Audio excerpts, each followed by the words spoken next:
ये छुट्टी हुई थी, तो आज से हम इसको कंटिन्यू करते हैं।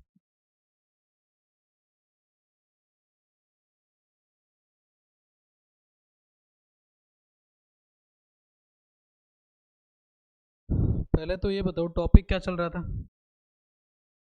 जो पिछली क्लास में आपने पढ़ा, क्या टॉपिक चल रहा था?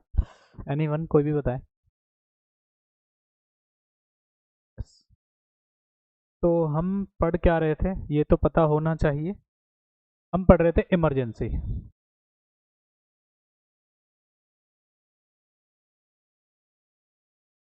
चलो ये बताओ, अपनी क्लास काफ़ी दिनों बाद लगी आज, कितने लोगों ने इन बीच की छुट्टियों में इमरजेंसी या प्रेसिडेंट के टॉपिक को रिवाइज किया है?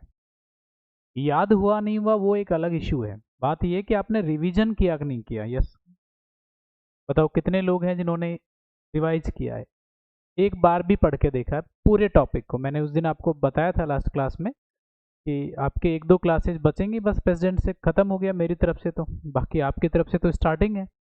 आप लोग इसका रिवाइज करें। यस, बताओ कितने लोगों ने रिवीजन किया पूरे प्रेसिडेंट टॉपिक का? एक, दो, तीन। बाकी लोगों ने क्या किया भाई? क्या आधा रिवाइज रिवाइज किया है, पूरा नहीं किया? ओके। और ऐसे कितने लोग हैं जिन्होंने एक बार भी रिवाइज नहीं किया है? देखा है नहीं, खोल के नहीं देखा? गुड। तो आपकी वजह क्या होंगी शादियों में जाने का, या कुछ और रीजन थे? तो अब तो हो गए ना खत्म, तो अब ध्यान रखें, अब आपको रिवाइज करना है। मेरी तरफ से प्रेसिडेंट लगभग पूरा होने वाला है, 90% कंप्लीट हो गया है। मुश्किल से दो तीन क्लासें और लगेंगी, जिसमें से एक क्लास तो आपकी आज और एक अगली क्लास। उसके बाद एक दो क्लासेस में हम क्वेश्चन करेंगे बस। प्रीवियस ईयर में प्रेसिडेंट टॉपिक से कितने सवाल पूछे हैं, तो वो सवाल आपसे तब होंगे जब आप रिवीजन करके आओगे। अगर रिवीजन नहीं करोगे तो सिर्फ मेरा रिवीजन होगा, उससे क्या फ़ायदा है? तो सब लोग आज से पढ़ना शुरू करो, 2-3 दिन में इसको रिवाइज कर लो अच्छे से। ठीक है? अब तक जो पढ़ाया उसमें किसी का कोई डाउट है तो बताइए।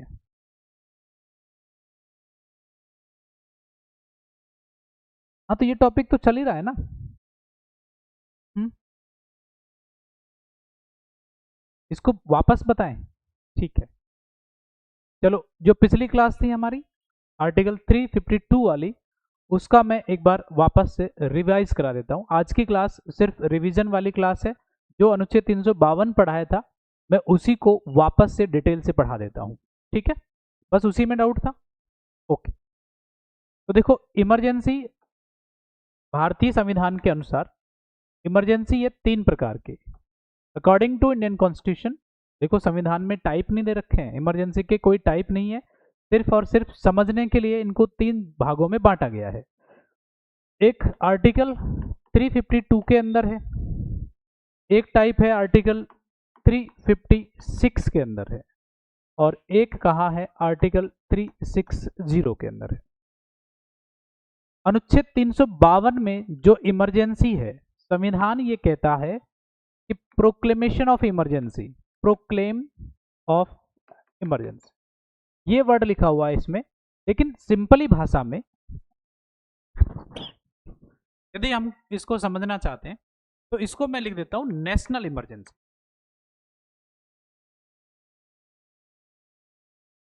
हिंदी में लिखेंगे इसको राष्ट्रीय आपातकाल।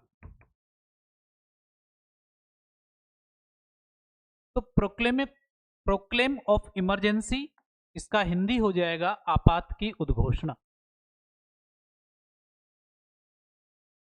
देखो आजकल के एग्जाम में थोड़ा सा ध्यान रखना है आपको। यदि एग्जामिनर पूछता है अकॉर्डिंग टू इंडियन कॉन्स्टिट्यूशन, तो अकॉर्डिंग टू इंडियन कॉन्स्टिट्यूशन में आपात की उद्घोषणा नाम सही है, ये वाला नाम। ये सिर्फ समझने के लिए हम यूज कर रहे हैं नेशनल इमरजेंसी। संविधान में नेशनल इमरजेंसी नाम का कोई वर्ड है ही नहीं।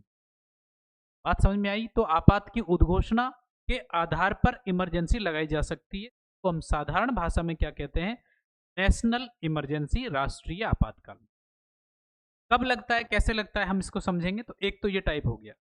दूसरा क्या है आर्टिकल 356, इसमें क्या लिखा हुआ है, कॉन्स्टिट्यूशन में क्या लिखा हुआ है, failure of constitutional machinery of state. संविधान में ये वाला वर्ड लिखा हुआ है, इसको हिंदी में लिखेंगे राज्य की संवैधानिक या राज्य का संवैधानिक तंत्र का विफल हो जाना। बात समझ में आ रही है?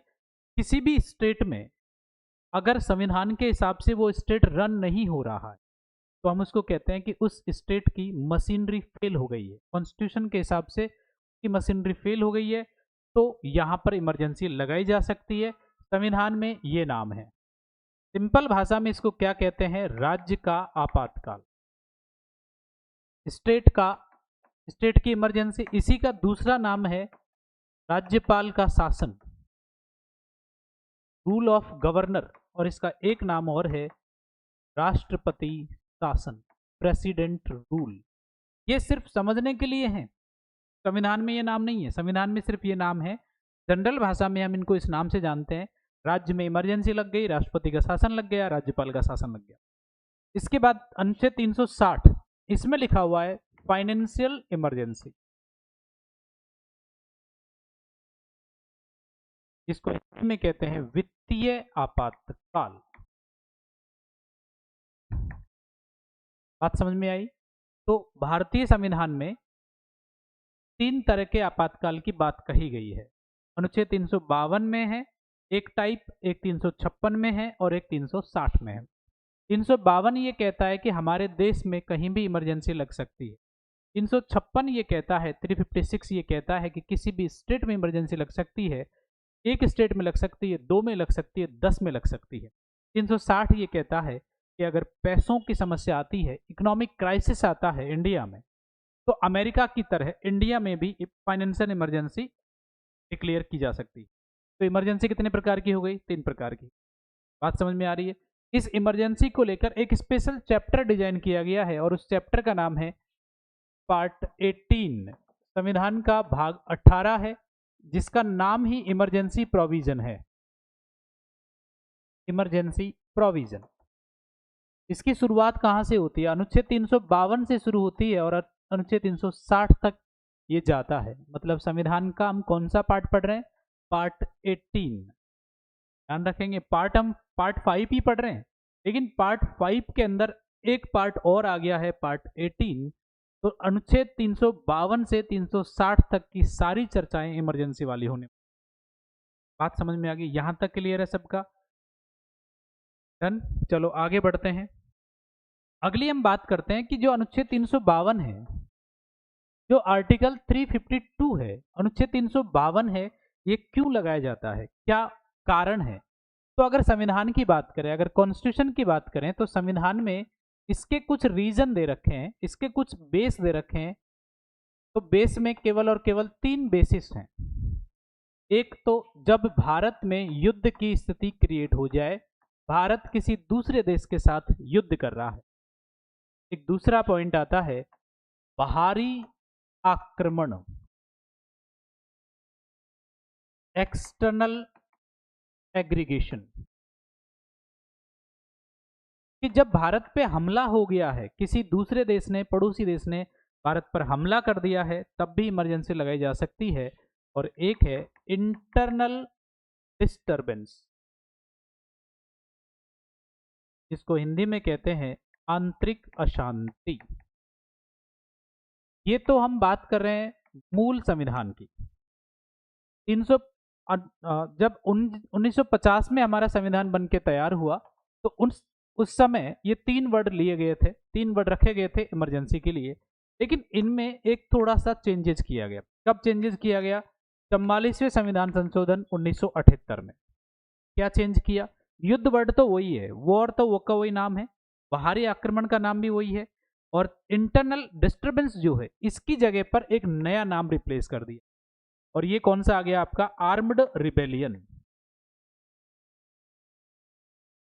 इसको हिंदी में कहेंगे सशस्त्र विद्रोह। बात समझ में आ गई है? तो 44वें संविधान संशोधन में एक चेंज किया गया, केवल और केवल एक नाम चेंज किया गया। आंतरिक अशांति की जगह सशस्त्र विद्रोह का नाम जोड़ दिया गया। तो अब इमरजेंसी जो लगती है वो आंतरिक अशांति के आधार पर नहीं लगेगी। हालांकि जब 1975 में इमरजेंसी लगाई गई तब इसी बेस पे लगाई गई थी, लेकिन अब अगर इमरजेंसी लगेगी कभी तो वो इस आधार पे लगेगी, इस नाम से नहीं लगेगी। Point is clear. तो भारतीय संविधान में अनुच्छेद 352 में 3 नाम है, युद्ध है, दूसरा है भारी आक्रमण और तीसरा नाम है सशस्त्र विद्रोह। Point is clear. तो अनुच्छेद 352 को लगाने के 3 कारण हैं और कोई चौथा कारण नहीं है। अब सवाल ये उठता है कि अनुच्छेद 352 लगाता कौन है, कौन इसकी शुरुआत करता है, कौन इसमें प्रोक्लेम करता है, कौन इसकी उद्घोषणा करता है। तो उद्घोषणा करने का अधिकार सिर्फ और सिर्फ किसके पास है? राष्ट्रपति के पास है, प्रेसिडेंट के पास है। क्या राष्ट्रपति खुद अपने आप से इसकी उद्घोषणा कर देगा या कोई इसको सलाह देगा कि इमरजेंसी लगा दो? तो यहाँ पे ध्यान रखो, राष्ट्रपति जब उद्घोषणा करता है तो उसको पहले सलाह दी जाती है, और सलाह कौन देगा? मंत्रिमंडल, कैबिनेट। तो ये कैबिनेट जो वर्ड है संविधान में आर्टिकल 352 में देखने को मिलता है। बाकी आर्टिकल 74 में काउंसिल ऑफ मिनिस्टर्स हैं, 75 में भी काउंसिल ऑफ मिनिस्टर हैं और आर्टिकल 88 में मिनिस्टर्स हैं। कैबिनेट वर्ड सिर्फ यहां दिखेगा, बाकी कहीं भी कैबिनेट वर्ड नहीं है। ये बहुत अच्छा सवाल बनता है कि मंत्रिमंडल वर्ड किस आर्टिकल में है। मैक्सिमम स्टूडेंट आर्टिकल 74 करते हैं, आपको याद रखना है 74 में नहीं है ये वर्ड, अनुच्छेद 352 में है। तो कैबिनेट की सलाह से अब सवाल ये उठा कि कैबिनेट में कौन? तो इसमें मॉडिफाई किया गया और संविधान के 44वें संविधान संशोधन और 42वें संविधान संशोधन दोनों में मॉडिफाई करके ये किया गया। 42 और 44, 42वां हुआ 1976 में और ये हुआ है 1978 में। इन दोनों के माध्यम से बहुत सारे चेंजेस किए गए और ये चेंज किया गया कि इस मंत्रिमंडल शब्द में प्रधानमंत्री का नाम भी शामिल है और बाकी अन्य मंत्रियों का नाम भी शामिल है। इसका मतलब ये है कि जब भी कभी ऐसा वर्ड यूज लिया जाएगा कि मंत्रिमंडल की सलाह से राष्ट्रपति ये काम कर रहा है, इसका मतलब प्रधानमंत्री ने सलाह दी है, बाकी मंत्रियों ने सलाह दी है। और यदि कभी ऐसा नाम यूज आता है जनरली कि प्रधानमंत्री की सलाह से राष्ट्रपति काम करता है, तो इसका मतलब ये है कि प्रधानमंत्री अकेले की सलाह से नहीं, मंत्रिमंडल से कंसल्ट करके वो काम किया गया है। तो यहाँ पे ध्यान रखो, मंत्रिमंडल का मतलब प्रधानमंत्री है, प्रधानमंत्री का मतलब मंत्रिमंडल है और इसका मतलब काफी सारे मिनिस्टर्स। समझेंगे हम इसको अगले वाले टॉपिक में जब कभी काउंसिल ऑफ मिनिस्टर्स को समझेंगे। अभी सिर्फ इतना समझो कि मंत्रिमंडल लिखकर एक इंफॉर्मेशन देता है राष्ट्रपति को कि इमरजेंसी लगा दी जाए, और राष्ट्रपति इमरजेंसी लगाता है। कारण यही होने चाहिए और कोई कारण नहीं होना चाहिए। तो अनुच्छेद 352 लगेगा कब? जब ये घटनाएं होंगी, लड़ाइयां होंगी, बाहर के हमले होंगे, इंडिया में आंतरिक अशांति हो जाएगी, अर्बन रिबेलियन हो जाएगा, तो प्रधानमंत्री वाली मंत्रिमंडल लिखकर राष्ट्रपति को सूचना देगी और राष्ट्रपति इमरजेंसी डिक्लेयर कर देगा। Point is clear. अब सवाल ये उठता है कि मंत्रिमंडल ने लिखकर राष्ट्रपति को दिया तो ये इमरजेंसी कितने समय तक वैलिड रहेगी? ये इमरजेंसी कितने समय तक वैलिड रहेगी? तो मैंने आपको समझाया था कि अगर संसद इसको अप्रूव नहीं करती है, अगर संसद इसको अप्रूव नहीं करती है तो इसका ड्यूरेशन शॉर्ट टाइम के लिए होता है, और अगर संसद ने इसको अप्रूव कर दिया है मतलब इसकी वैलिडिटी को बढ़ाने का काम किसका है? संसद का। और संसद इसको अप्रूव कर देती है तो इसका टाइम कितना बढ़ जाता है? 6 महीने।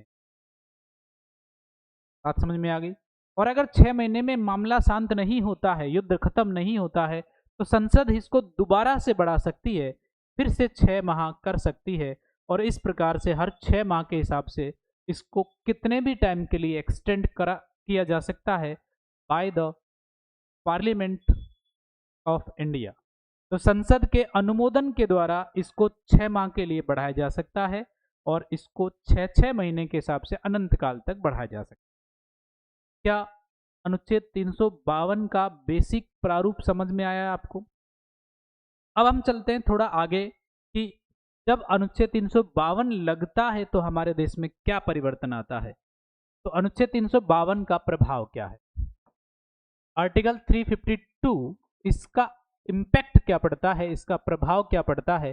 तो देखो प्रभाव तो बहुत पड़ता है। सबसे पहला प्रभाव फंडामेंटल राइट्स, मूल अधिकारों पर प्रभाव पड़ता है। मूल अधिकारों के लिए इसी पार्ट में संविधान के भाग 18 में दो आर्टिकल स्पेशल डिजाइन किए गए हैं, 358 और 359। तो देखो अनुच्छेद 352 के साथ साथ हम 358 और 59 को भी पढ़ रहे हैं। 358 ये कहता है कि आर्टिकल जो 19 है उसका जो पहला क्लॉज है, उस क्लॉज के अंदर जो सब क्लॉज दिए हुए हैं,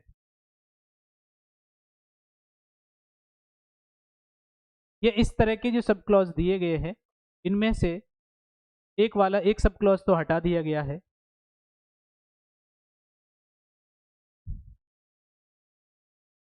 ये तो हटा दिया गया है। अब जो बचे यानी A B C D E और जी, ये ऑटोमेटिक सस्पेंड हो जाते हैं। मतलब जो 19 में स्वतंत्रता दे रखी है, जो फ्रीडम दे रखी है बोलने की और एक सम्मेलन बनाने की, विदेश यात्रा भारत में कहीं घूमने की, भारत में कहीं रहने की और कोई बिजनेस करने की, ये जो जितनी भी स्वतंत्रताएं हैं हम पढ़ेंगे इसको फंडामेंटल राइट्स में, वो ऑटोमेटिक सस्पेंड हो जाती है जब इमरजेंसी डिक्लेयर होती है।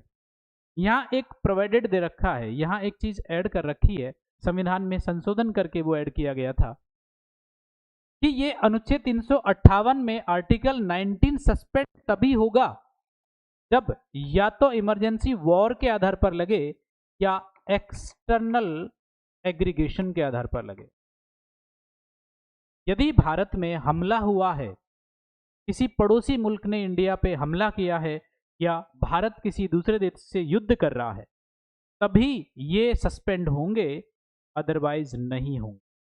मैं आपको समझाना चाहता हूं कि अनुच्छेद 358 ये कहता है युद्ध होगा या भारी हमला होगा तभी आर्टिकल 19(1) के जो फ्रीडम्स हैं वो सस्पेंड होंगी, अदरवाइज नहीं होगी। इसका सीधा सा मतलब ये है कि अगर भारत में आंतरिक अशांति या आर्म्ड रिबेलियन या सशस्त्र विद्रोह के आधार पर इमरजेंसी लगाई जा रही है तो ये राइट खत्म नहीं होंगे।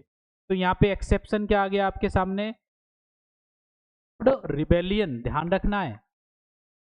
कभी सवाल पूछे कि इमरजेंसी जब डिक्लेयर होती है तो अनुच्छेद 319 आर्टिकल 19 सस्पेंड हो जाता है, ध्यान रखना है उसमें क्या दिया हुआ है। अगर आर्म्ड रिबेलियन नाम इनडायरेक्टली दिया हुआ हो तब भी वो गलत हो जाएगा, क्योंकि युद्ध के आधार पर और भारी हमले के आधार पर ये सस्पेंड होंगे, इसके आधार पर ये सस्पेंड नहीं होंगे।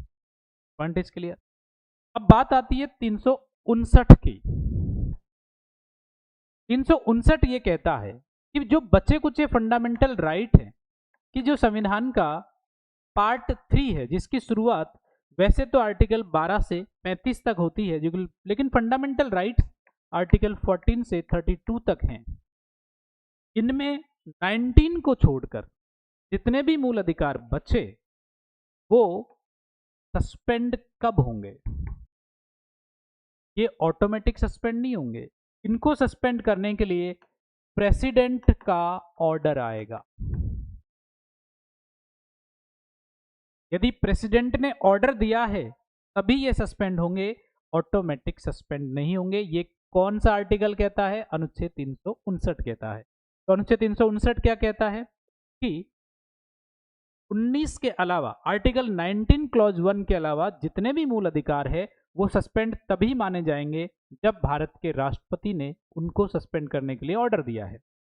ये सस्पेंड का मतलब क्या होता है, सस्पेंड का मतलब होता है कि उस समय फंडामेंटल राइट्स खत्म नहीं होते, फंडामेंटल राइट्स खत्म नहीं होते, उनका जो एनफोर्समेंट है कि हम मूल अधिकारों का जब उल्लंघन होता है और हम सुप्रीम कोर्ट में या हाई कोर्ट में जा सकते हैं तो उनका सस्पेंशन रुक जाता है, यानी हम वहां कोर्ट में नहीं जा सकते। During the time of emergency. बात समझ में आ रही है? तो अनुच्छेद 358 ये कहता है 19 गया, और 359 कहता है कि बाकी भी मूल अधिकार चले जाएंगे जब राष्ट्रपति ऑर्डर जारी कर देगा। तो बात समझ में आई? ये तो चेंजेज हुआ फंडामेंटल राइट्स कि मूल अधिकारों में परिवर्तन आ गया। दूसरा, जो पार्लियामेंट है, ये पार्लियामेंट के पास एक्स्ट्रा पावर जुड़ जाती हैं। नियम बनाने की बात करें तो जो 3 शेड्यूल हैं, सॉरी, जो लिस्ट हैं, यूनियन लिस्ट, स्टेट लिस्ट और कॉन्करेंट लिस्ट, ये पढ़ेंगे हम आगे वाली क्लास में। संघ सूची, राज्य सूची और समवर्ती सूची। राज्य सूची में राज्य सरकार नियम बनाती है, लेकिन इमरजेंसी के दौर में भारत की संसद भी उस पर नियम बना सकती है। और अगर संसद में लोकसभा नहीं चल रही हो तो ऑर्डिनेंस जारी करने की बात आती है, तो भारत का राष्ट्रपति उस राज्य की सूची पर भी ऑर्डिनेंस जारी करने का अधिकार रखता है। जनरल कंडीशन में नहीं होता है, इमरजेंसी के दौर में होता है। तो दूसरा परिवर्तन क्या आता है? Parliament became powerful. तीसरी बात आती है कि यदि हम बात करें टैक्स वगैरह की, तो टैक्स वाले पूरे के पूरे चैप्टर में पार्लियामेंट सुपर बन के कार्य करती है। राज्य की पावर इस समय खत्म हो जाती है डिस्ट्रीब्यूशन ऑफ टैक्सेस पे। चौथा परिवर्तन क्या होता है? चौथा परिवर्तन यह होता है कि अगर लोकसभा या विधानसभा, इनका अगर कार्यकाल समाप्त हो रहा है, तो कार्यकाल समाप्त हो रहा है तो नया चुनाव कराने की कोई जरूरत नहीं होती। इस समय इनका जो पुराना कार्यकाल है उसको बढ़ा दिया जा सकता है, और ये कार्यकाल लगभग 1 साल हो सकता है। कि जब इमरजेंसी लग रही हो, इमरजेंसी के दौर में अगर लोकसभा का कार्यकाल खत्म हो रहा है तो उसको 5 साल से बढ़ा के 6 साल कर देंगे। विधानसभा अगर किसी राज्य की बढ़ानी है, इसको भी बढ़ा के 6 साल कर देंगे, और इस प्रकार से एक बार में का लोकसभा की कार्यकाल की अवधि 1 साल बढ़ सकती है। और ये कितनी बार बढ़ सकती है? जितनी बार संसद चाहे। तो लोकसभा, क्या अभी तक कोई लोकसभा बढ़ी है? तो एक लोकसभा थी 5वीं, उस समय इमरजेंसी लग रही थी, इसके कार्यकाल को बढ़ा के 6 साल कर दिया, लेकिन इमरजेंसी उस समय भी खत्म नहीं हुई और उसके कार्यकाल को एक बार और बढ़ाया गया, और इस प्रकार से 5वीं लोकसभा अब तक की सबसे लंबी लोकसभा है। ये था इम्पैक्ट क्या पड़ता है कि भारत में जब आपातकाल लग जाता है, अनुच्छेद 352 लग जाता है, तो इस पे क्या प्रभाव पड़ता है? तो प्रभाव पड़ता है एक तो मूल अधिकारों पे, एक दूसरा संसद की पावर बढ़ जाती है, एक टैक्स वाली पावर में संसद अपनी पूरी पावर का इस्तेमाल करती है, और लोकसभा और विधानसभा की अवधि बढ़ जाती है। बात समझ में आ रही? ये मैंने आपको पिछली क्लास में पढ़ा दिया गया है, ये डेटा वही है जो आप पिछली क्लास में पढ़ चुके हैं। इसके आगे की मैं बात करता हूं कि अनुच्छेद जो 352 है, आर्टिकल 352 जो है, अनुच्छेद 352 लगता कब है? तो लगने के जो रीजन है वो आप पढ़ चुके कि अनुच्छेद 352 को लागू करने के कारण क्या है? युद्ध है, बाहरी हमला है और आंतरिक अशांति है। अब हम उस क्लास पे चलते हैं कि अभी तक ऐसी कहां कहां नौबत आई कि भारत को युद्ध करना पड़ा किसी पड़ोसी मुल्क के साथ। तो हम चलते हैं युद्ध वाली इमरजेंसी कि क्या जितनी बार युद्ध हुआ है, क्या उतनी बार आपातकाल लगा है? तो देखो, इसमें सबसे पहली बात हम थोड़े युद्ध की बात कर लेते हैं कि भारत में युद्ध कितनी बार हो चुके हैं। भारत में पड़ोसी मुल्क पाकिस्तान के साथ लड़ाई हुई है हमारी, और चाइना के साथ लड़ाई अभी तक, यानी 1947 से लेकर 2026 तक की अगर हम बात करें तो या तो हम पाकिस्तान के साथ युद्ध कर चुके हैं या चाइना के साथ कर चुके हैं। पाकिस्तान से हमारी लड़ाइयाँ 4 बार हो चुकी। पाकिस्तान से पहली लड़ाई 1947 से 48 में हुई थी, और ये मुद्दा जो था वो कश्मीर का मुद्दा था, और इसी बेस पर 1965 में दोबारा लड़ाई हुई है, और यहाँ भी मुद्दा कौन सा था? कश्मीर का था। और इसके बाद 1975 में फिर लड़ाई हुई भारत और पाकिस्तान के बीच। इस बार हमने थोड़ा चेंज किया कि पाकिस्तान जो 2 भागों में बटा हुआ था, जो पूर्वी पाकिस्तान था, जो आज बांग्लादेश है, उस बांग्लादेश को स्वतंत्र कराने में भारत की महत्वपूर्ण भूमिका रही है। जब पूर्वी पाकिस्तान को कन्वर्ट करके बांग्लादेश बनाया गया, तो जो पश्चिमी पाकिस्तान था उसने भारत पर हमला कर दिया था। तो इस समय भी युद्ध हुआ था। और चौथा युद्ध हुआ 1999 में, कारगिल युद्ध। इन चारों बार पाकिस्तान भारत से हार गया है। बात समझ में आ रही है? अब सवाल ये है कि इन चारों में से क्या चारों बार इमरजेंसी लगी है? तो मैं ये कह दूं, चारों बार इमरजेंसी नहीं लगी थी। इमरजेंसी लगी है सिर्फ और सिर्फ 1971 के समय। तो यहाँ अगर हम बात करें पाकिस्तान और भारत के बीच पहली बार कब इमरजेंसी लगी 1971 में, तो ये हो गया आपका 1971 की इमरजेंसी। इसके बाद बात करते हैं चाइना के साथ। तो भारत और चीन के बीच खुलेआम युद्ध तो एक ही बार हुआ है 1962 में, इंडो सिनो वॉर, और इस समय इमरजेंसी लगी थी।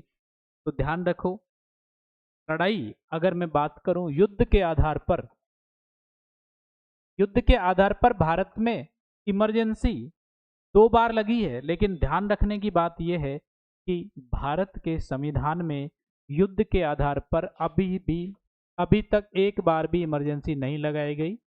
लड़ाइयाँ 2 बार हुई हैं, लेकिन इस समय जो इमरजेंसी लगी है वो युद्ध का कारण न मान के हमने कौन सा कारण लिया है? बाहरी आक्रमण, एक्सटर्नल एग्रीगेशन को हमने कारण माना है। बात समझ में आ रही है? तो दूसरे कारण के बेस पर, बाहरी आक्रमण के आधार पर हमने इमरजेंसी लगाई 1971 में भी और 1962 में भी। Point is clear? तो पाकिस्तान से हमारी लड़ाई कश्मीर मुद्दे को लेकर है और चाइना से हमारी लड़ाई बॉर्डर के साथ है। अब चलते हैं थोड़े इनकी डिटेल वाली बातों पे। तो ध्यान रखना है, युद्ध के आधार पर अभी भी एक बार भी इमरजेंसी नहीं लगी है। एक्सटर्नल एग्रीगेशन के आधार पर 2 बार इमरजेंसी लग चुकी। अब हम चलते हैं, यदि इन दोनों में से बात करें कि पहली बार इमरजेंसी कौन सी लगी, तो पहली बार इमरजेंसी लगी 1962 वाली, 1962 वाली, क्योंकि ये तो 1971 है।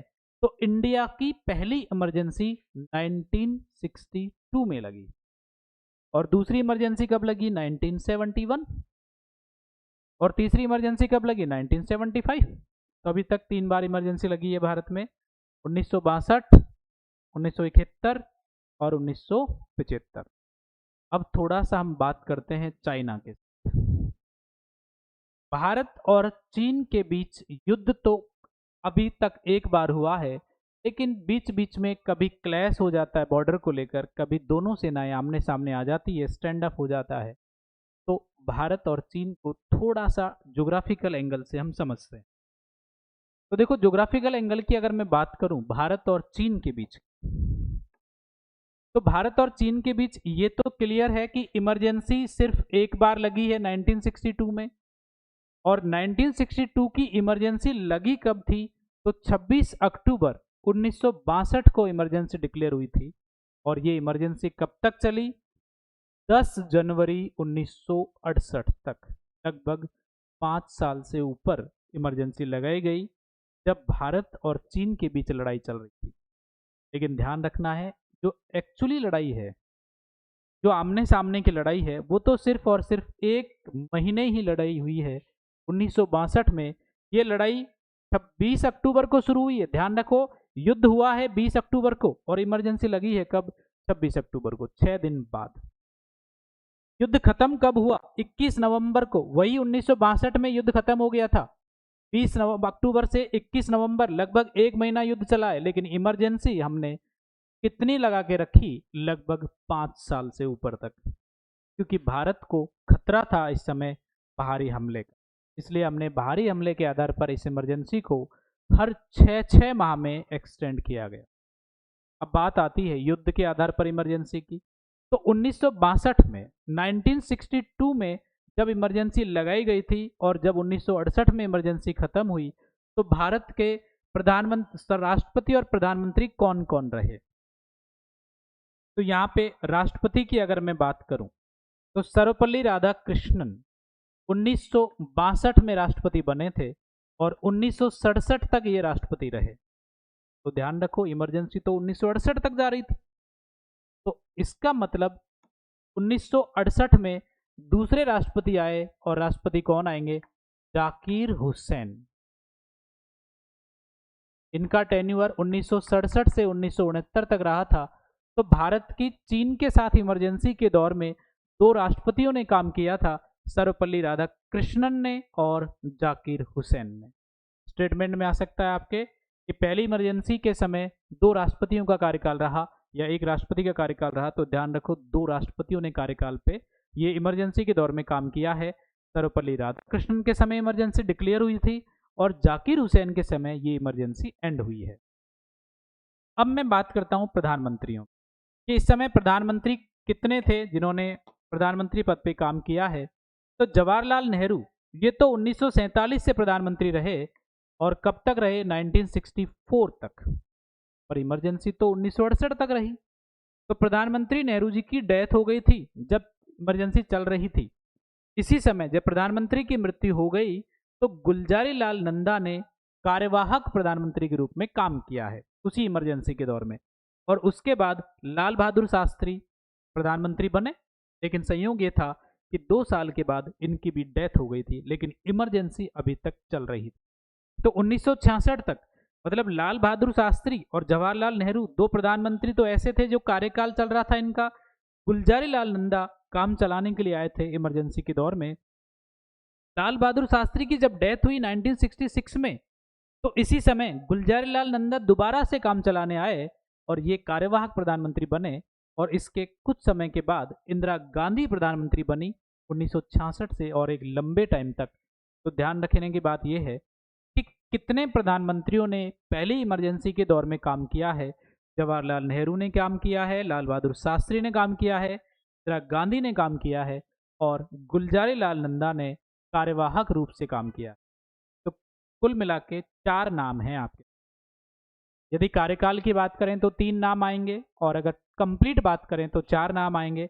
ये देखो आजकल एग्जाम में इस तरह के सवाल पूछे जाते हैं, तो ध्यान रखना है ये चारों प्रधानमंत्रियों का नाम और दोनों राष्ट्रपतियों का। बात समझ में आ रही है? ये तो बात समझा रहा हूं मैं आपको इमरजेंसी वाली, कि इमरजेंसी के समय ये सारे फैक्ट आपको याद रखने हैं। अब बात आती है कि भारत और चीन के बीच जो लड़ाई हो रही है, एक तो युद्ध हुआ है और अभी तक कितनी बार क्लैश हो चुका है। तो 1967 में क्लैश हुआ है। 1967 में कौन सा क्लैश हुआ था? नाथुला दर्रे पर। अब ये नाथुला दर्रा कहाँ है? सिक्किम में ये यहां है नाथुला पास। नाथुला पास में भारत और चीन की सेना के बीच आपस में क्लैश हुआ था 1967 में। लेकिन ये युद्ध नहीं हुआ, ये क्लैश तक ही सीमित था। इसी प्रकार से दूसरी बार क्लैश कब हुआ? 2020-21 में। और ये कहाँ हुआ? गालवान घाटी में। यहां है गालवान घाटी। गालवान घाटी जो कि लद्दाख में है। तो ये दूसरा क्लैश है। और इसके बाद तीसरा क्लैश कहाँ हुआ? इस वाली जगह पे। ये तवांग रीजन है अरुणाचल प्रदेश का। और इसके ये तो हुए आपके क्लैश कि भारत और चीन के बीच अभी तक 3 बार बड़ी झड़पें हुई हैं। एक लद्दाख में, दूसरा सिक्किम में और तीसरा अरुणाचल प्रदेश। इसके बाद बात करें कि स्टैंड ऑफ गतिरोध अभी तक कितनी बार हुआ है, तो लगभग 2 बार गतिरोध हो चुका है बड़ा बड़ा। एक अरुणाचल प्रदेश में, कहाँ पे? इस वाले रीजन में सुमदोरोंग जो वैली है या सुमदोरोंग जो दर्रा है वहां पे। और एक स्टैंड ऑफ कहाँ हो चुका है? इसी जगह पर, ये वाले लोकेशन पर यहाँ पे।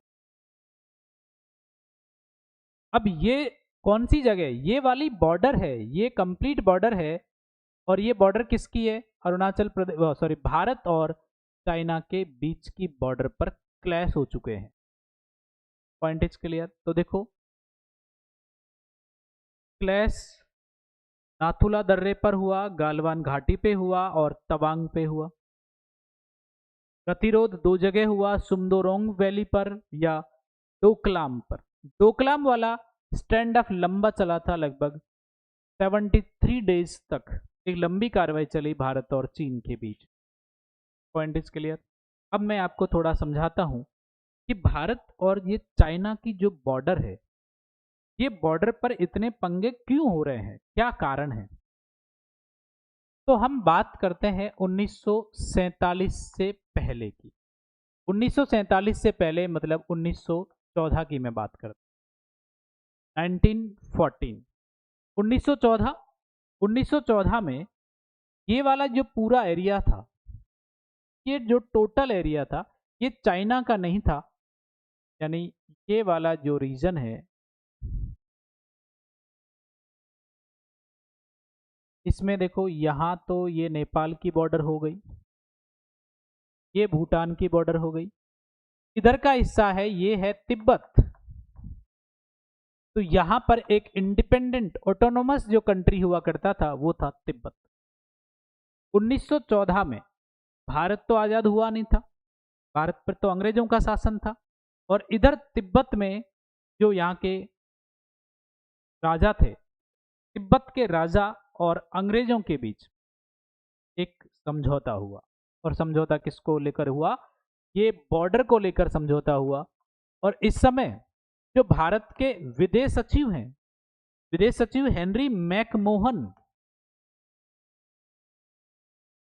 मैकमोहन के माध्यम से ये बॉर्डर का समझौता सॉल्व किया गया, और दोनों देशों के बीच, उस समय के तिब्बत और भारत के बीच एक लाइन क्लियर हुई, और उस लाइन का नाम रखा हमने मैकमोहन रेखा, जो यहां से शुरू होती थी और ये मैकमोहन रेखा कहां जाती थी? यहां तक। वैसे जनरली मैकमोहन रेखा का जो डिस्प्यूट था वो इस जगह पे था। यानी हम ये कह सकते हैं कि यहाँ का जो एरिया था, आज ये वाला जो राज्य है ये कौन सा है? अरुणाचल प्रदेश।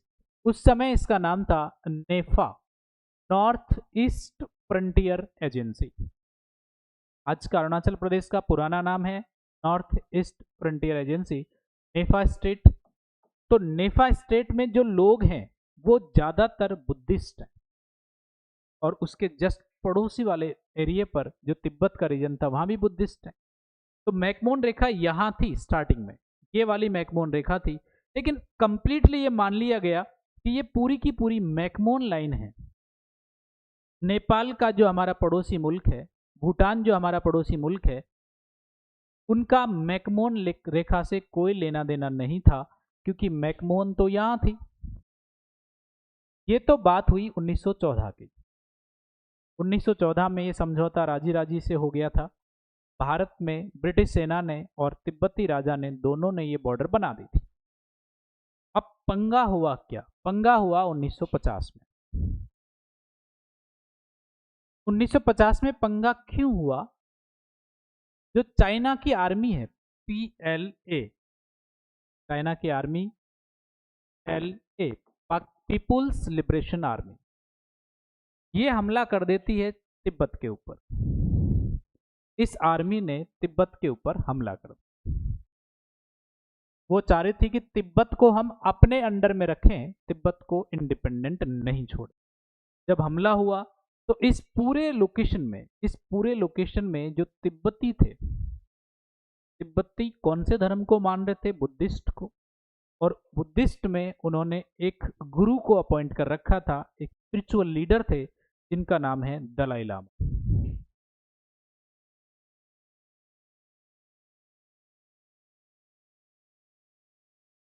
तिब्बत में गुरु को लामा कहते हैं। बात समझ में आ रही है? तो दलाई लामा ने पूरे इस एरिया का लीडरशिप संभाली, और लीडरशिप संभाली तो इस समय एक समझौता हुआ, और ये समझौता 17 सूत्रीय समझौता था, जो तिब्बत और चाइना के बीच था। तिब्बत ने कहा चाइना से कि हमारी कुछ मांगे हैं 17, अगर आप हमारी मांगे मान लेंगे तो कोई आपत्ति नहीं है, हम आपके अंडर हो जाएंगे। चाइना ने उस समय स्थिति को देखते हुए तिब्बत की सारी मांग मान ली, और इस तिब्बत को अपने रीजन में शामिल कर लिया। जैसे शामिल किया, लेकिन प्रॉब्लम उठी बाद में, क्योंकि चाइना वो सारी मांगों को, डिमांड्स को पूरा नहीं कर रहा था। तो दलाई लामा ने विद्रोह कर दिया, और ये विद्रोह कब हुआ? 1959 में। जैसे दलाई लामा ने विद्रोह किया तो चाइना ने कहा कि ये दलाई लामा को उठाओ और इसको निपटाओ।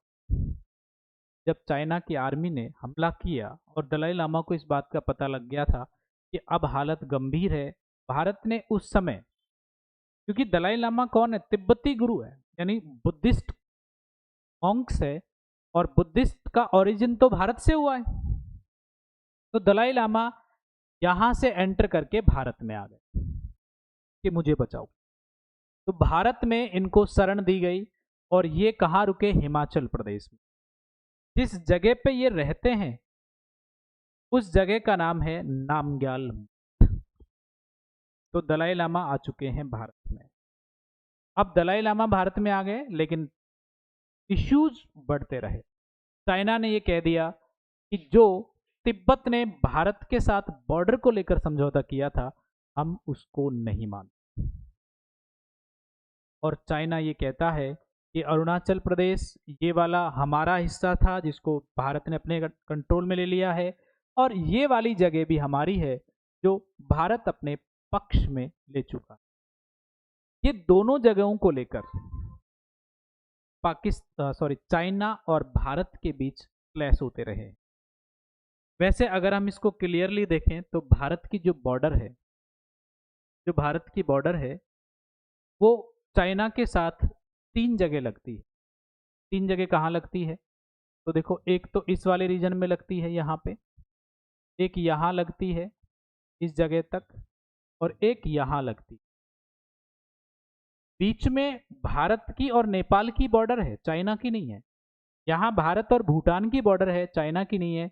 तो ये पूरी की पूरी जो लाइन थी, ये पूरी एक साथ लाइन थी उस समय तो, लेकिन बाद में जब क्लियरिफिकेशन हुआ तो भारत की बॉर्डर तो ये 3 जगह लग रही थी यहाँ पे, जिसमें इस हिस्से को चाइना अपना मानता है और इस हिस्से को भी चाइना अपना मानता है। और 1962 में यही वो जगह थी, आपने कभी नाम सुना हो कि पेंगोंग लेक, पेंगोंग सो। पेंगोंग लेक से, यहाँ से, कभी ज्योग्राफी वाले पॉइंट में मैं आपको समझाऊंगा इन ज्योग्राफिकल इंडिकेशंस को।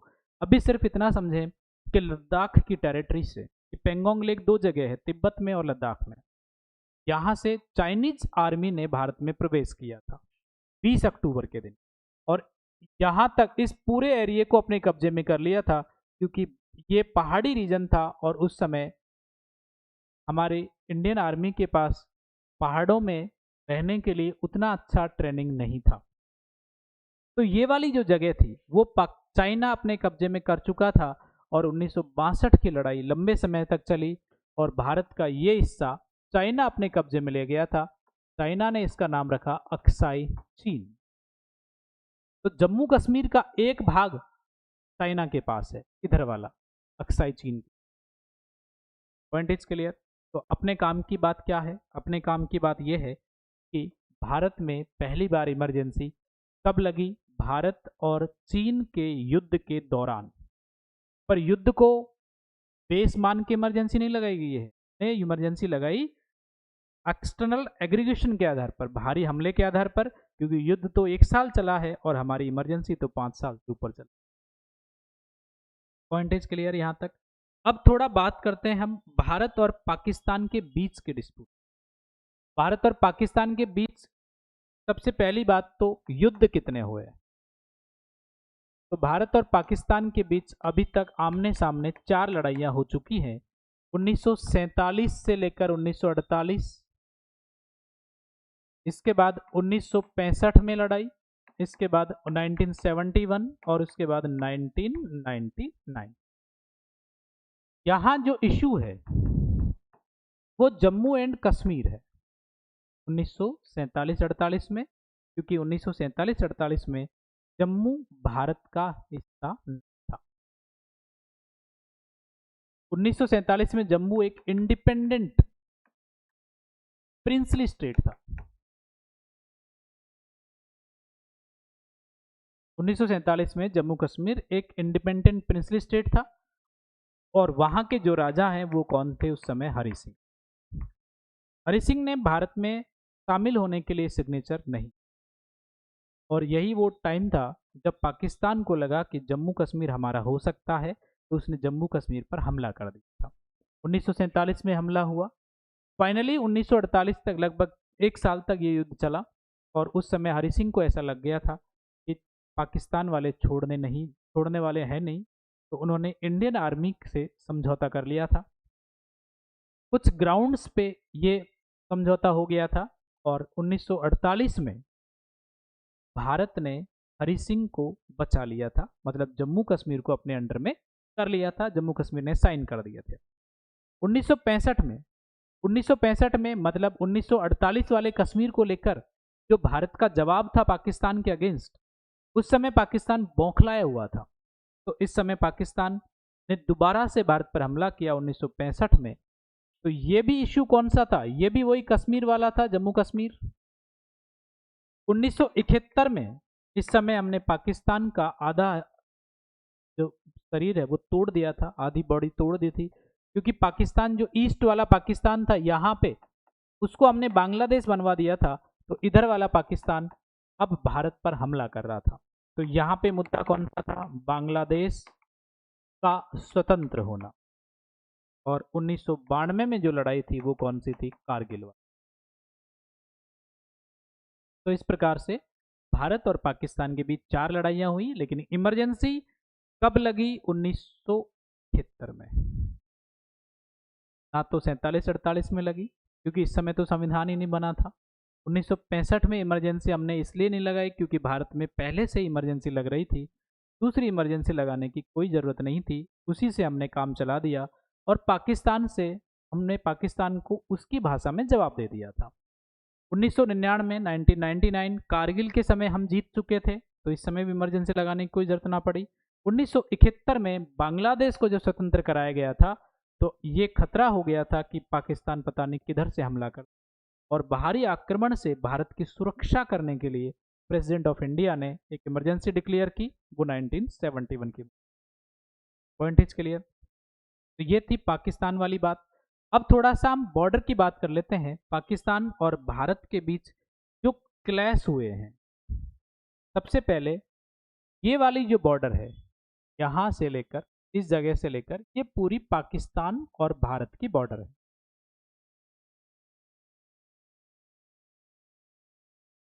तो देखो ये वाली जगह है, ये तो गुजरात हो गया आपका, ये राजस्थान हो गया, ये पंजाब हो गया, ये जम्मू एंड कश्मीर हो गया, और ये हो गया आपका लद्दाख। तो भारत और पाकिस्तान की सीमा पर भारतीय जो राज्य हैं वो तो 3 हैं, पंजाब, राजस्थान और गुजरात, लेकिन 2 यूनियन टेरिटरी है, जम्मू कश्मीर और लद्दाख। Point is clear? ये पूरा का पूरा एक ही एक ही स्टेट हुआ करता था 2019 तक, 1947 से 2019 ये जम्मू कश्मीर रियासत थी, और 1947 में इसी पाकिस्तान ने इस जगह पर हमले कर दिए और ये एरिया वो अपने कब्जे में कर चुका था यहाँ तक। हालांकि वो आगे बढ़ा था, लेकिन उस समय ये स्थिति थी कि हरि सिंह ने भारतीय सेना की मदद ली, और इंडियन आर्मी ने हरि सिंह को बचाने के पर्पज से ये पाकिस्तानी जो मिलिटेंट थे उनको यहाँ से खदेड़ के बाहर जाना शुरू कर दी। लेकिन ये वो टाइम था जब पाकिस्तान में जिन्ना जो थे वो यूएनओ में चले गए थे, यूएनओ की शरण में, और यूएनओ से एक सीज फायर ऑर्डर रिलीज हुआ जिसको भारत ने माना, क्योंकि यूएनओ एक ऐसी संस्था है जिसमें भारत शुरू से उसका फाउंडिंग मेंबर रहा है। यूएनओ दुनिया में शांति चाहता है, और भारत ने 1948 में यूएनओ का जो ऑर्डर आया उसको स्वीकार किया, और एक यहां से यहां तक का जो ये एरिया था, भारतीय सेना इस एरिया पे रुक गई और इधर की तरफ पाकिस्तान की मिलिटेंट रुक गए। अगर यूएनओ का ऑर्डर नहीं आता तो हम पूरे इस रीजन को खाली करवा देते, लेकिन यूएनओ के ऑर्डर के बाद ये रीजन पाकिस्तान के कब्जे में रह गया। तो पहला जो लड़ाई हुई थी, पहली जो पाकिस्तान से लड़ाई हुई थी 1947 से 1948 के बीच, इस समय भारत को क्या क्या नुकसान हुआ? भारत को नुकसान हुआ कि एक तो जम्मू कश्मीर में ही एक लाइन बन गई, जम्मू कश्मीर रीजन में ही एक लाइन बन गई, और ये लाइन बन गई, इस लाइन का नाम हुआ LOC, सी लाइन ऑफ कंट्रोल, नियंत्रण रेखा। ध्यान रखो, एलओसी कोई बॉर्डर लाइन नहीं है। एलओसी वो लाइन है जम्मू कश्मीर में जो जम्मू कश्मीर के एक हिस्से पर पाकिस्तान के कब्जे को दिखाती है और दूसरे हिस्से पर भारत के कब्जे को। तो एक तो हो गया एलओसी लाइन का बनना पहले वाले युद्ध में। दूसरा, जम्मू कश्मीर के काफी सारे हिस्से पर, इस वाले हिस्से पर पाकिस्तान का कब्जा हो गया। तो ये कौन सा एरिया बना दिया पाकिस्तान ने? POK, Pakistan occupy Kashmir. ये पाकिस्तान ऑक्यूपाई कश्मीर कौन सा था? ये गिलगिट बाल्टिस्तान और इधर की तरफ ये जो आजाद कश्मीर है, ये वाला हिस्सा था जो पाकिस्तान के कब्जे में चला गया था। तो मेरे समझाने का पर्पज ये है कि पहली बार जब कश्मीर की लड़ाई हुई तो भारत ने यूएनओ का सम्मान किया और उस समय जम्मू कश्मीर के काफी सारे हिस्से को पाकिस्तान के कब्जे में रहने दी। यही डिस्प्यूट की जड़ है। यहां तक पाकिस्तान अपना शासन करता है। जो आजाद कश्मीर है वहां, यहां इसने उसकी राजधानी बना रखी है मुजफ्फराबाद।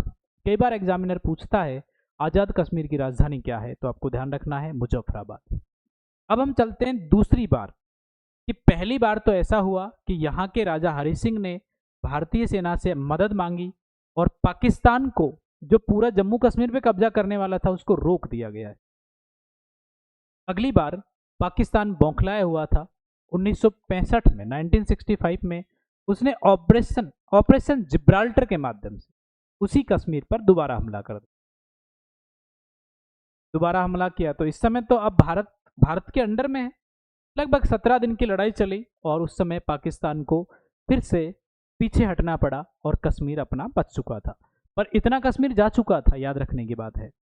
इसके बाद तीसरी बार 1971 में, 1971 में पंगा क्या हुआ कि ये वाला जो कश्मीर था और ये वाला जो पाकिस्तान था, देखो एक तो पाकिस्तान ये था और दूसरा पाकिस्तान ये था, तो ये तो हो गया आपका उत्तर पश्चिमी पाकिस्तान, ये हो गया पूर्वी पाकिस्तान। तो इस पूर्वी पाकिस्तान को भारतीय सहयोग से नया राष्ट्र बनाया और ये राष्ट्र कौन सा बन गया था? बांग्लादेश। अब बांग्लादेश बना तो पाकिस्तान ने क्या किया, इस वाले रीजन पर यानी बांग्लादेश के आसपास के रीजन पर अपने जो कुछ खास मिलिटेंट थे उनको इंडिया में एंटर कराना शुरू कर दिया और घुसपैठी आने लगे। ये था ऑपरेशन सर्च लाइट। बात समझ में आ रही है? और इसी के माध्यम से जब भारत ने कार्रवाई की तो यहाँ के आसपास के रीजन में से लगभग 90,000 से ज्यादा पाकिस्तानियों को अरेस्ट किया गया। बात समझ में आ रही है? ये वो टाइम पीरियड था 1971 जब भारत को इमरजेंसी लगानी पड़ी क्योंकि भारी लोग इंडिया में आ रहे थे। तो ये युद्ध तो हुआ 3 दिसंबर से 17 दिसंबर के बीच, लगभग 14-15 दिन की लड़ाई थी। लेकिन इमरजेंसी कब चालू की? 3 दिसंबर 1971 से शुरू की, जो एक लंबे टाइम तक चली आ रही थी 1977 तक। वजह बाहरी आक्रमण है। इस समय राष्ट्रपति कौन है? इस समय राष्ट्रपति वीवी गिरी हैं और दूसरे राष्ट्रपति फखरुद्दीन अली अहमद है। 1969 से लेकर 1974 तक ये राष्ट्रपति रहे और 1974 से लेकर 1977 तक फखरुद्दीन अली अहमद रहे। तो पहली वाली इमरजेंसी के समय भी 2 राष्ट्रपति थे और दूसरी वाली इमरजेंसी के समय भी 2 राष्ट्रपति हैं और प्रधानमंत्री का नाम यहां आ जाएगा इंदिरा गांधी। ये आपकी दूसरी इमरजेंसी। इसके बाद हम आगे चलते हैं कि जो पाकिस्तान है, ये पाकिस्तान और भारत के बीच काफी सारे डिस्प्यूट हुए। तो कौन कौन से डिस्प्यूट हुए? एक तो सियाचिन। ये सियाचिन कहाँ है? ये रहा इस जगह पे, ये सियाचिन है। सियाचिन ग्लेशियर है जो हिंदुस्तान का सबसे बड़ा ग्लेशियर है, लगभग 75 किलोमीटर लंबा है। सियाचिन ग्लेशियर पर पाकिस्तान कब्जा करना चाह रहा था और इसी को इंडिया ने अपने कंट्रोल में लिया। हालांकि ये संघर्ष तो लंबा चल रहा था 1984 से लेकर 2003 तक। तो सियाचिन ग्लेशियर कहाँ है? लद्दाख के उत्तरी पॉइंट पर है और यहीं पर एक पॉइंट है हमारा इसके ऊपर जिसका नाम है इंदिरा फॉल। कभी ज्योग्राफी में पढ़ेंगे इसको। दूसरा है भारतीय संसद पर पाकिस्तान ने हमला किया 13 दिसंबर 2001 को। ये हमला कहाँ था? दिल्ली पर था। तो ये संसद पर अटैक 13 दिसंबर 2001। पाकिस्तान का तीसरा हमला, बड़ा हमला, उरी हमला था, उरी कश्मीर ये वाली जगह पर। और चौथा हमला पुलवामा का अटैक था 2019। इन दोनों हमलों पर भारत ने पाकिस्तान को अच्छे से जवाब दिया है। पाकिस्तान ने जो अड्डे बना रखे थे इधर बालाकोट में और यहाँ इस जगह पर, भारत ने ओपनली उन अड्डों पर हमला किया और आतंकी ठिकानों को जड़ मूल से खत्म कर दिया। बात समझ में आ रही है? इसके बाद हम बात करते हैं आगे की कि इमरजेंसी जो लगाई गई थी बाहरी आक्रमण के आधार पर, वो 2 बार लगी है। यदि मैं बात करूं टोटल इमरजेंसी लगी कितनी बार, तो इमरजेंसी अभी तक 3 बार लगी है। 3 बार कब लगी? 1962 में लगी पहली बार, 1971 में दूसरी बार लगी और 1975 में तीसरी बार लगी है। 1962 की इमरजेंसी लगी थी जब हमला हो रहा था भारत और चीन के युद्ध का, लेकिन इमरजेंसी का कारण युद्ध नहीं था, इमरजेंसी का कारण था बाहरी आक्रमण, एक्सटर्नल एग्रीगेशन।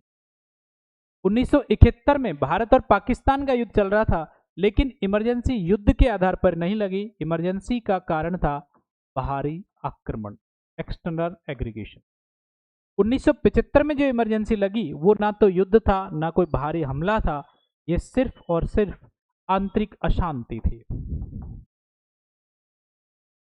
इंटरनल डिस्टरबेंस था, जिसका नाम चेंज किया, आर्म्ड रिबेलियन किया गया था। तो 3 बार अभी तक आपातकाल लगा है। 1962 की इमरजेंसी 26 अक्टूबर से शुरू हुई और 10 जनवरी 1948 तक चली, लगभग 5 साल।